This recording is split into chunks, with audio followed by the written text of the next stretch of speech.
MUI minta Panji Gumilang menarik ucapannya soal teroris. MUI ancam pidanakan pemimpin Ponpes Al Zaitun. Al Zaitun tidak bisa dikait-kaitkan dengan itu. Justru yang ada teroris itu di majelis ulama. Itu jangan dibuang, jangan ditipu. Masa masyarakat Indonesia mau ditipu? Teroris di pusat dan di daerah. Jumlahnya sudah mencukupi bahwa itu banyak. Tidak ada satu agama pun yang mengajarkan masalah terorisme. Semua agama mengajarkan kasih sayang, termasuk Islam di dalamnya mengajarkan rahmatan lil alamin. Terorisme itu adalah cara dengan memanfaatkan ajaran-ajaran yang tentunya kita tidak tahu itu ajaran dari mana, dan tentunya kita semuanya wajib memerangi. Sekali lagi, terorisme itu adalah musuh bersama kita semua. Jadi wajib bagi kita untuk mencekal, mencegah, dan memerangi. Sekarang sama-sama buktikan saja. Cari fatwa MUI yang bilang dia komunis. Sekarang cari fatwa MUI yang mengatakan dia sesat. Zaitun, cari fatwanya. Kalau hasil penelitian sementara indikasi, kan beda fatwa sama indikasi. Terduga sesat ya Pak Kiai? Iya, indikasinya nggak sesat. Ini ada hubungannya. Kalau berkenaan dengan kurikulum kita mengatakan nggak ada penyimpangan kurikulum saat itu. Sekarang pun kami tidak mengeluarkan berkenaan dengan Al-Zaitun. Yang akan kami keluarkan tentang Panji Gumilang.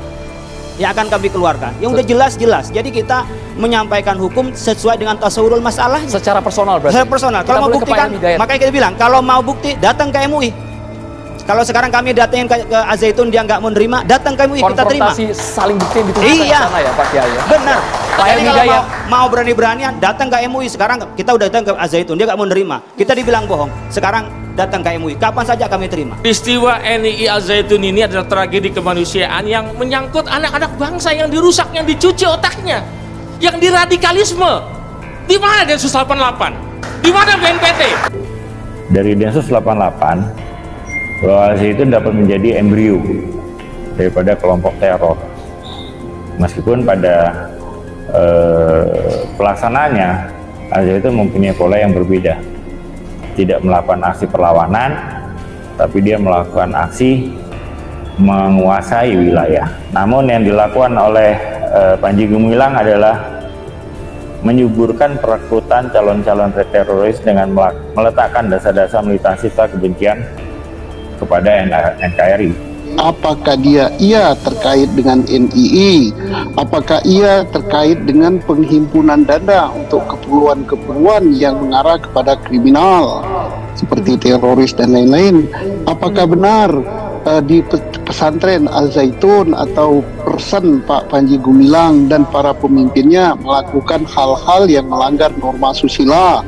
Apakah benar di Pondok Al-Zaitun itu dilakukan pengajaran yang dikatakan sesat sesuai dengan standar yang memang diakui oleh hukum agama syariah agama Islam? Apakah benar hal-hal lain yang dituduhkan kepada Al-Zaitun yang mengarah kepada pelanggaran hukum atau mengarah pada norma agama? Itu harus dibuktikan secara hukum.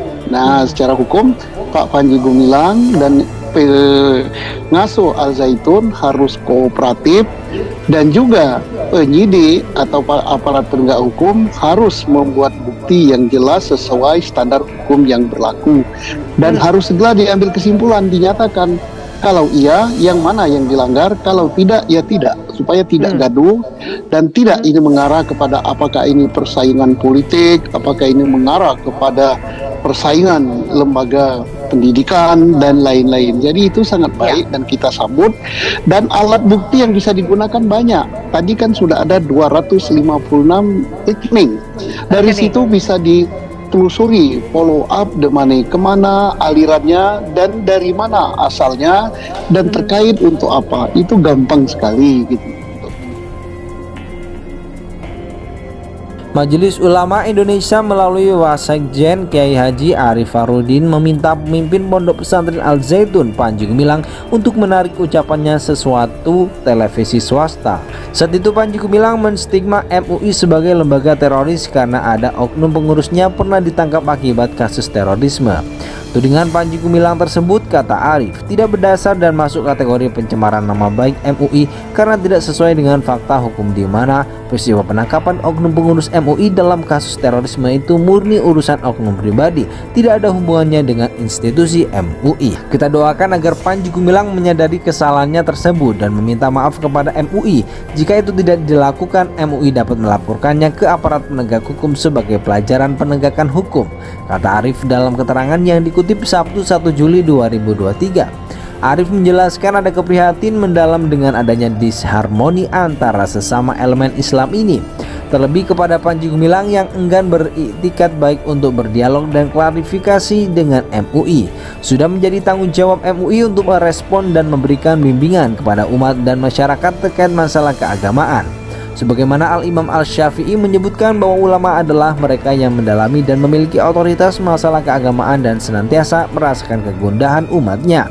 Maka dari itu kontroversi Panji Gumilang dan Al-Zaitun karena domisilinya di Indramayu yang masuk wilayah Provinsi Jawa Barat, maka MUI Pusat pernah mendorong MUI Jawa Barat untuk lebih proaktif melakukan keinvestigasi. Sembari MUI Pusat melakukan pendampingan dan supervisi, mengingat MUI Pusat pernah melakukan penelitian pada 2002 lalu. Alhamdulillah, dialog telah berjalan antara Panji Gumilang dan tim investigasi Pemprov Jawa Barat yang melibatkan perwakilan MUI Jawa Barat, walaupun Panji Gumilang menolak kehadiran tim MUI Pusat. Jelasnya, MUI lanjut Arif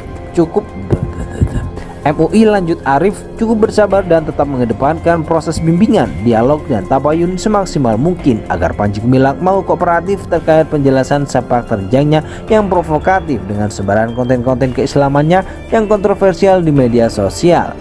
Selanjutnya, Arif meminta semua pihak hendaknya juga lebih bijak dalam memanfaatkan media sosial. Bagi penyebarnya, kata Arif, harus sensitif dengan aspek konten positif dan menghindari pemantik keonaran di media sosial sebagaimana panduan fatwa MUI tentang interaksi di media sosial. Bagi pengaksesnya, hendaknya juga mengedepankan kecermatan dan kekritisan dalam memilah dan memahami konten media sosial serta tidak mudah terjebak dalam spektrum justifikasi sesat atau haram suatu masalah hanya berdasar kepada konten media sosial yang belum diverifikasi oleh institusi yang memiliki otoritas untuk memverifikasinya.